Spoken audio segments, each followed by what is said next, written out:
Annyeonghaseyo, Annyeonghaseyo, Seyo. All my Koreans, let me know if I'm saying that right. Anywho, welcome to the second episode of the iZombie after show. iZombie is hashtag it, follow it on Twitter if you would like, and I'll be sure to follow you back. That is where I spread everything I know about iZombie. I share a lot of stuff dealing with comic books, dealing with series, dealing with the show, dealing with DC. Period. I'm a big DC advocate, so seeing this all on the universe, seeing this DC universe unfold on television is really great. So if you would like to subscribe, please do that, and you will be in touch with memes that I create, that I find, and artwork I share. If I see any artwork, or if you have any artwork, I'm sure to notice you. I will tag it. I'll share it, and if you on DeviantArt or anything like that, I share your art. So be sure to drop that stuff in my actual comments below. You know, do whatever you need to do to get in touch with me, and I'll do my best to shoot out the word of what you're doing, because I want to get this show as popular as I can by doing my part, because I don't want it to sleep. I don't want this to be a Constantine to where we're struggling. We don't know where it's at. I love Constantine. So, anywho, back on board. This episode today, sexy lady. Mm, bite my lip. She was got a hold of this monogamous guy. He that's the whole center point of this episode was about him trying to find out, who in the googly moogly ate his brain, not ate his brain, but killed him. The artist. I got my notes here. I'm trying to find his name. I really didn't pay too much attention about him, because even though it's centered around him, there was I think it was Javier. It was a lot more stuff to there was a lot more going on besides that. Like, I think even though that was the main case, was trying to figure out, who murdered, but there was a lot of information dropped about the overall story arc on this of the season. I believe it's going to be this drug, uranium, whatever it's called, the U in the vial. Love how they touch back on that, letting us know that not to forget this drug, not that this is going to be something that we got to pay attention to, because that's going to be the overall theme. Is about how this drug was. It seems like this. Well, we know that this drug that they took was meant to be given out and was meant to be tested. It was like a test trial on people. That's what this was, and they were using this part of the test trial. I don't know how her friend got in touch with it, but hopefully they'll probably explain that later. Her friend might not be dead either. I don't know what's going to happen. But this was a bad batch, and it wasn't. So I'm guessing these were bad side effects, and nobody knew, because everybody died that night. So they just chalked it up to the game that this drug killed people. We got to go back, and it made me wonder: did David Andrews' character, did he, is he a chemist too? Did he spike this one? Did he know this was going to happen? I'm sure that he didn't know that it was going to make him a zombie, but did he have something to do with it? What's the overall scheme of what's going on with him? Because obviously he has to meet the big boss man, and they aren't going to let him. He was going to go, but he kind of killed the people that was going to take him. Probably, I'm assuming that he ate their brains. And if you eat multiple brains at once, do you get both personas? I would like to know that. Let me know what you guys think about that. Like, because we know he ate them, because there was blood everywhere. Or did he just kill him? Anyway, we know that he messed up his steady food supply, because he ended up, Liv actually saw him eating, saw him it looked like he was doing drugs. He did a little slide, slick little hand pass, and she saw that. And I wonder, did that have something to do with the plot that he set up with old girl, the Miss Cougar, that he set up and turned into a zombie, getting some brain? Like, go ahead then, David, get your brain. And you understand that even zombies got some feelings that need to get felt, right? But I see, I wonder if, because he was like, he's gonna be getting paid. She's gonna be paying him to supply her with a steady stream of brain so that she don't go crazy. And I'm wondering, like, what factors take place into keeping people, sane, keeping their sanity when it comes to a zombie? Because I saw most of the people that turned to a zombie that night were just going crazy, killing people. Uh, but is it something that with him, like, is since he didn't go crazy and he infected Liv, and then he infected the new girl, like, is it something along with that like his infectious strand that allows him to keep their memory, keep their their personality. Because as we saw in the preview, that there was somebody that was locked in that well, and they were gone. They were zombified. They doing the whole Romero stuff, like doing that slow walking stuff. So that's gonna be great to see. Another point is, wow, was she being sexy? Sexy lit. Mm-mm. Being sexy cop and bad cop.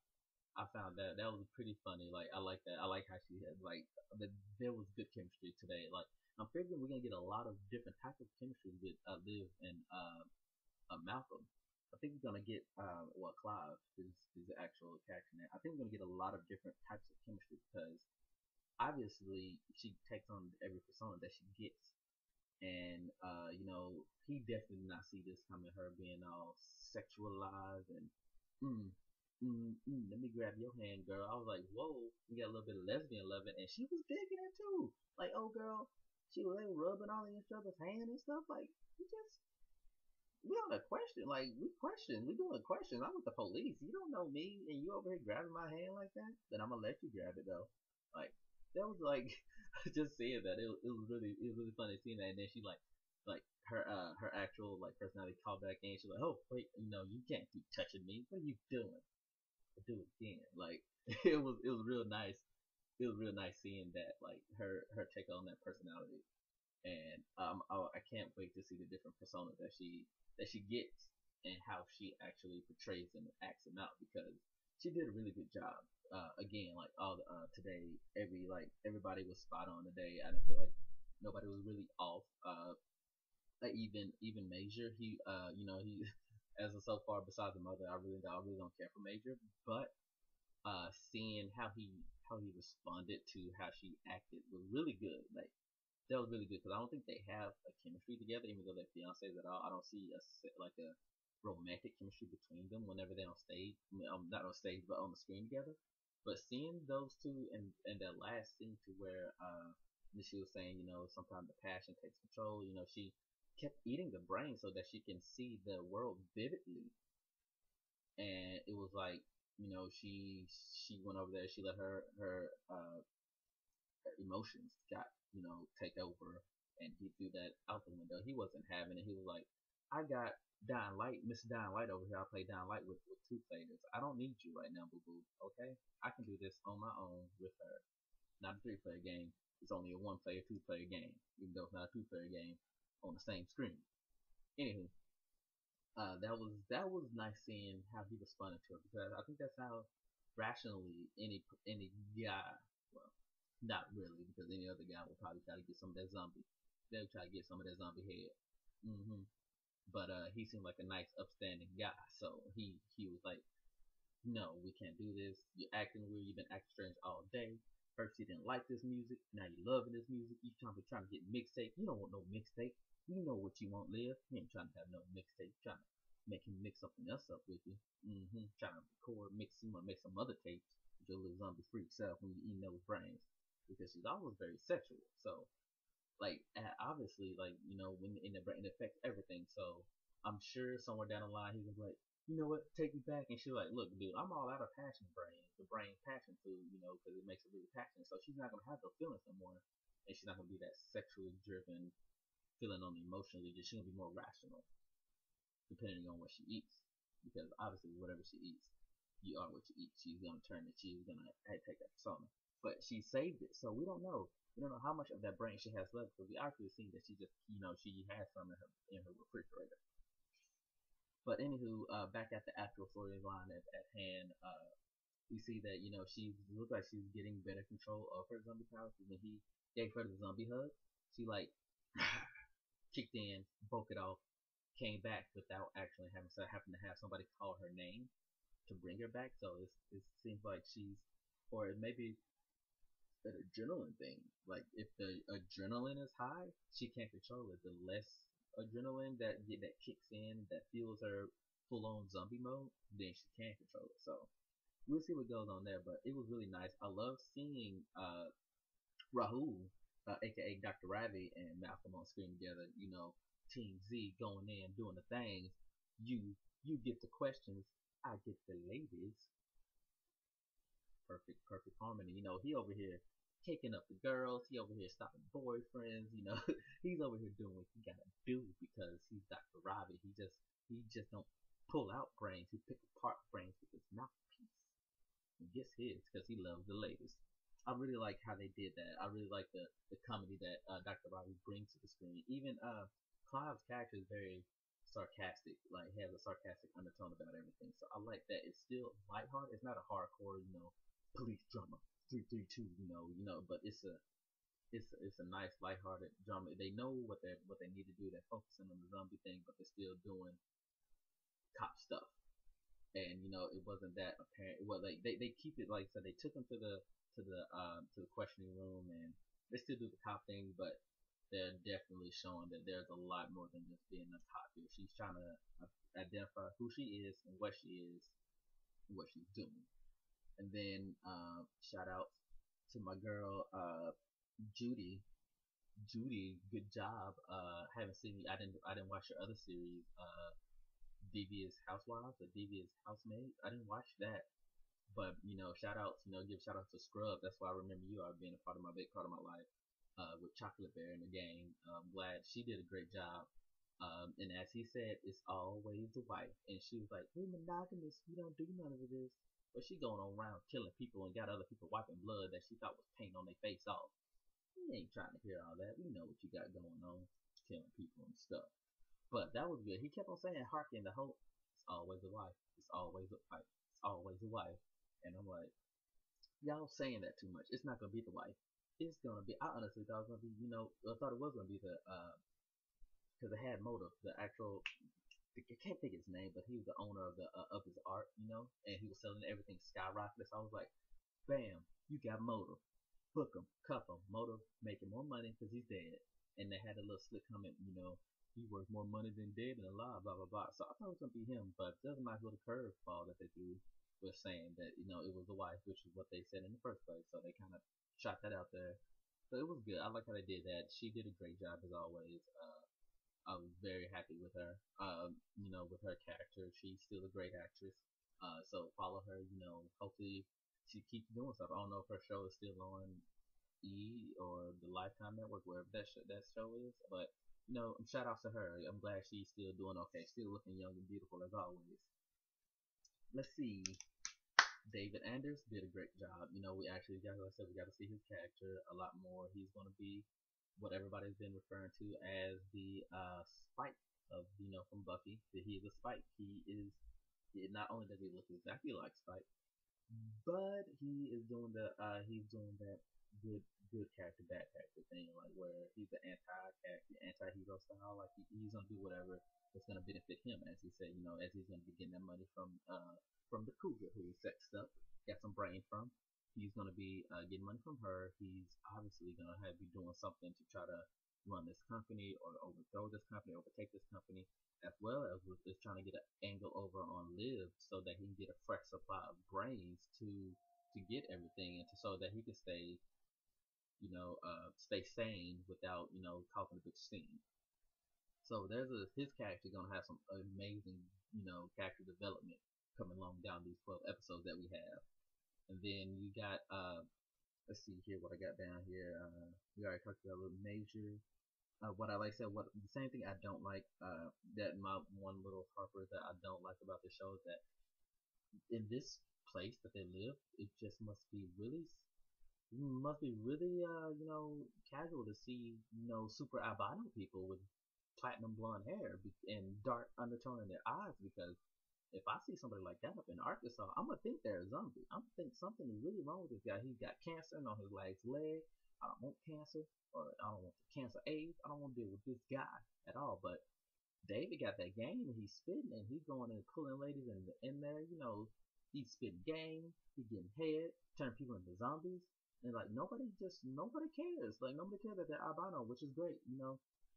That's the thing but I think that would be more something that people would pick up on if they saw somebody being a zombie. But I digress. It's just my little harper on it. That's the only little nitpicky thing I always have is that nobody is realizing what's going on with these people. And then you also have, he made that joke, you're gonna have to be tanning and bronzing a lot.